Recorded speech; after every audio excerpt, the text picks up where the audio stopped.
네, 전 세계 기술 지형에 그야말로 지각 변동이 일어났습니다. 바로 구글의 새로운 AI, 제미나이 3.0이 등장하면서부터인데요. 불과 1년 전만 해도 챗 GPT라는 거대한 파도에 밀려서 위기설까지 나왔던 구글이 어떻게 이 AI 전쟁의 판도를 단숨에 뒤집고 다시 왕좌에 오를 수 있었을까요?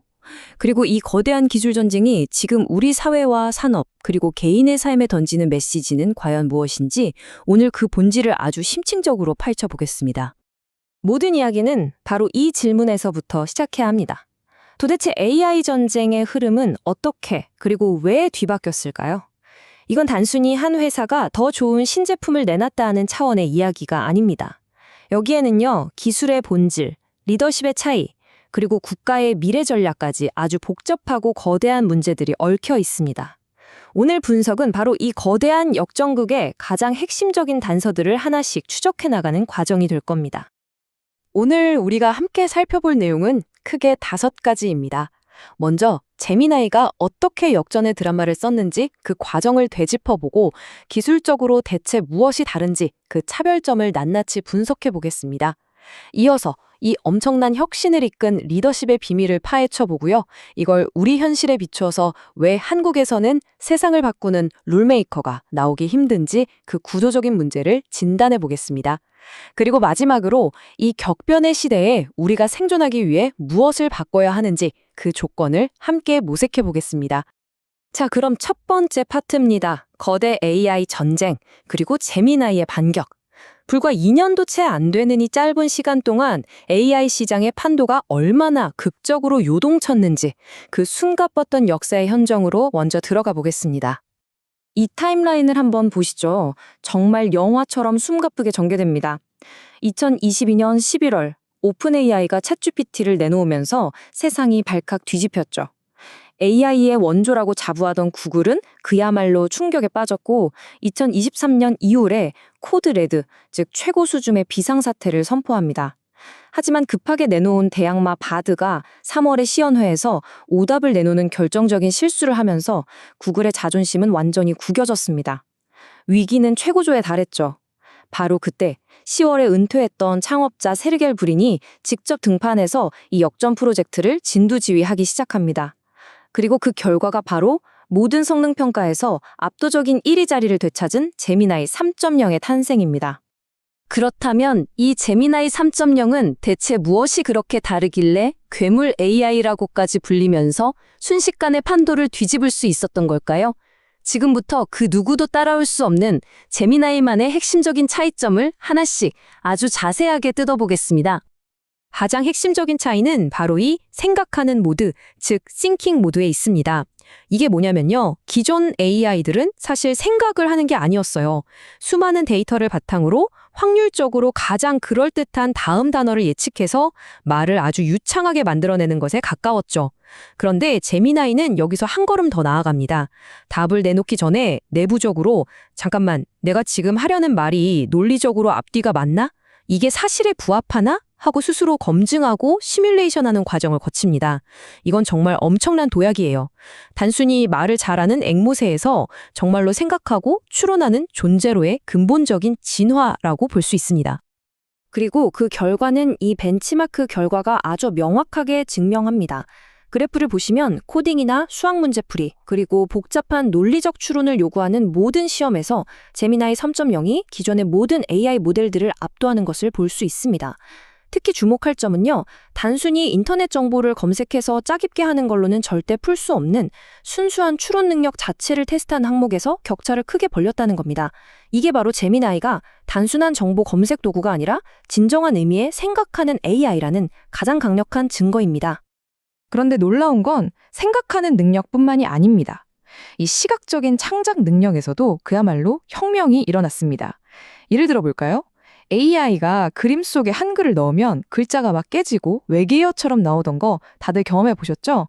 이게 고질병이었는데 제미나이는 완벽하게 해결했습니다. 또 단순히 예쁜 그림을 그리는 걸 넘어서 실시간 검색 정보를 바탕으로 논리적인 인포그래픽까지 뚝딱 만들어냅니다. 심지어 여러 장의 이미지에 걸쳐서 동일한 인물의 얼굴과 스타일을 아주 일관되게 유지시켜서 하나의 이야기를 만들 수도 있고요. 영상 속에서 물방울이 튀거나 연기가 피어오르는 모습까지 실제 물리법칙에 맞게 구현해냅니다. 이건 이제 창작의 디테일을 완벽하게 제어하는 수준에 이르렀다고 봐야 합니다. 이 표는 두 AI가 가진 근본적인 철학의 차이를 아주 잘 보여주는데요. 제미나이를 비유하자면 일을 아주 똑부러지게 잘하는 비서실장 같습니다. 감정적인 립 서비스보다는 논리적인 완벽함과 효율성을 최우선으로 추구하죠. 사업 목표도 구글 광고 같은 내부 서비스의 효율성을 극대화하는 데 맞춰져 있고요. 반면에 챗GPT는 똑똑하고 친근한 내 단짝 친구에 가깝습니다. 사용자가 기분 좋게 더 오래 사용하게 만드는 경험을 극대화하고 일상생활에 깊숙이 파고들어서 쇼핑이나 채팅 같은 플랫폼 자체를 장악하려는 더 큰 그림을 그리고 있죠. 자, 이제 이 엄청난 AI를 실제로 움직이는 엔진, 즉 반도체 전쟁 이야기로 넘어가 보겠습니다. AI 전쟁의 또 다른 전선이죠. 한쪽에는 구글이 자체적으로 설계하고 만든 전용 칩, TPU가 있고요. 다른 한쪽에는 현재 AI 시장을 사실상 독점하고 있는 엔비디아의 GPU가 있습니다. 이 두 실리콘의 대결이 AI 전쟁의 승패를 가를 또 하나의 핵심 변수라고 할 수 있습니다. 좀 더 깊이 들어가 볼까요? 엔비디아 GPU를 만능 맥가이버 칼에 비유할 수 있습니다. 그래픽 작업부터 AI 훈련, 생물학, 천문학 연구까지 정말 다양한 작업을 아주 잘 해내는 범용 도구죠. 반면에 구글의 TPU는 오직 AI 추론이라는 단 하나의 임무에만 모든 것을 건 외과 의사의 메스와 같습니다. 다른 건 못하지만 그 한 가지 일만큼은 세상에서 가장 효율적이고 저렴하게 해내죠. 즉, GPU가 여러 산업에 팔기 위해 만든 범용 제품이라면 TPU는 오직 구글 서비스의 성능을 최고로 끌어올리고 비용을 절감하기 위해 태어난 맞춤형 비밀병기인 셈입니다. 이 경쟁은 하드웨어를 넘어 소프트웨어 생태계로까지 확장되고 있습니다. 그렇습니다. 이걸 보면 구글의 장기 전략이 아주 명확하게 보입니다. 더 이상 엔비디아라는 외부 공급망에 목을 매지 않겠다. 우리 AI에 완벽하게 최적화된 하드웨어와 소프트웨어로 이뤄진 우리만의 독립적인 제국을 구축하겠다는 겁니다. 이번에 제미나이를 훈련시키는데 100% 자체 TPU만을 사용했다는 사실이 바로 그 강력한 독립 선언인 셈입니다. 그런데요, 이 거인들의 칩 전쟁이 우리 반도체 산업에는 엄청난 기회가 될 수 있습니다.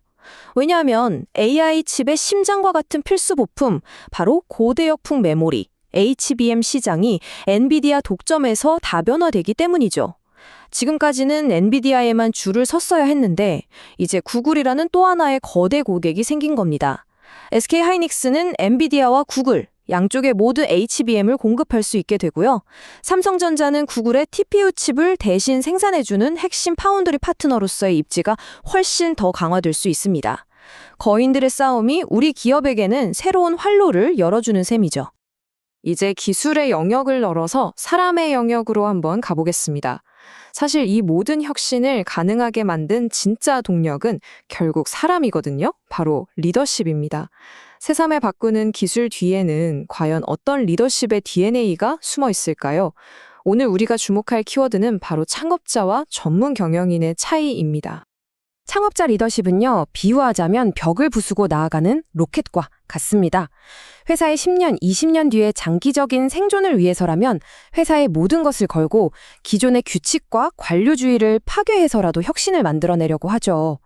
반면에 전문 경영인은 정해진 미로 안에서 가장 안전하고 효율적인 길을 찾는 사람에 가깝습니다.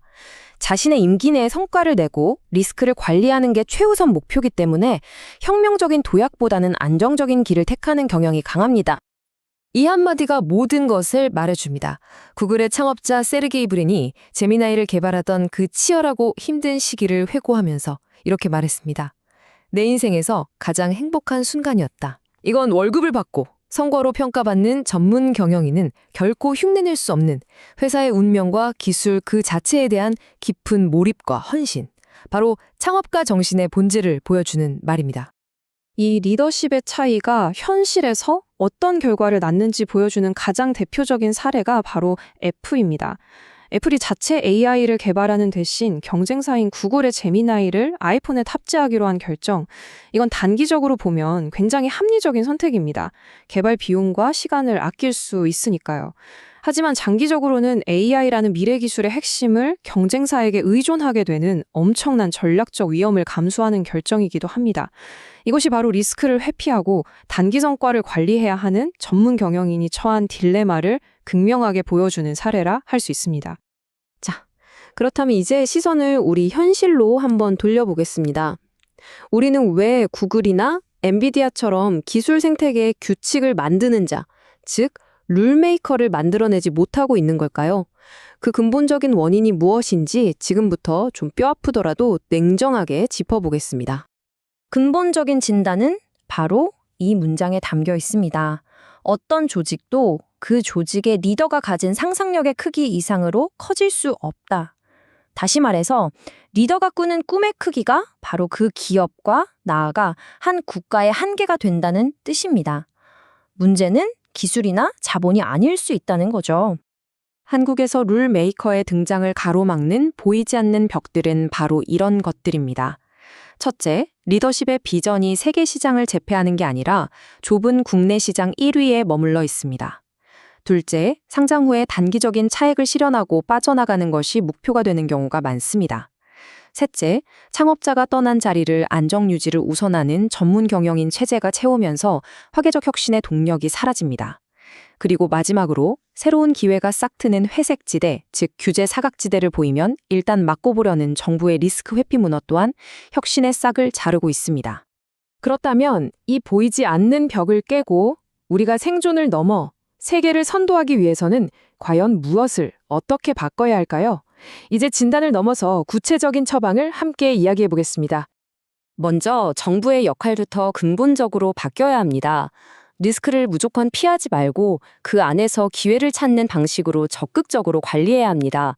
이것도 위험하고 저것도 위험하니 하지 마라는 식의 경고만 할 게 아니라 실패하더라도 다시 도전할 수 있는 대안을 제시하며 글로벌 도전을 장려하는 환경을 만들어야 합니다. 일단 안 된다고 막아서는 보수적인 태도를 버리고 문제가 생겼을 때 그 책임을 특정 개인이나 집단에게 떠넘기는 손쉬운 진단을 이제는 멈춰야 합니다. 기업의 야망 역시 근본적으로 진화해야 합니다. 이 비유가 오늘 이야기의 핵심이라고 할 수 있는데요.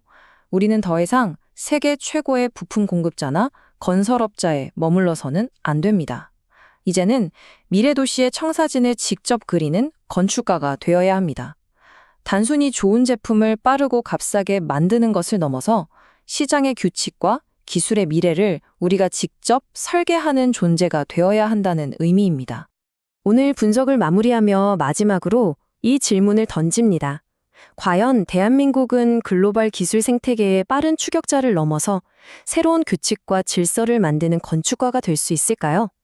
그 답은 기술이나 자본이 아니라 우리의 리더십, 그리고 변화를 향한 우리 모두의 간절한 의지에 달려 있을 겁니다.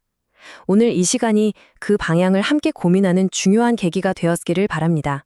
감사합니다.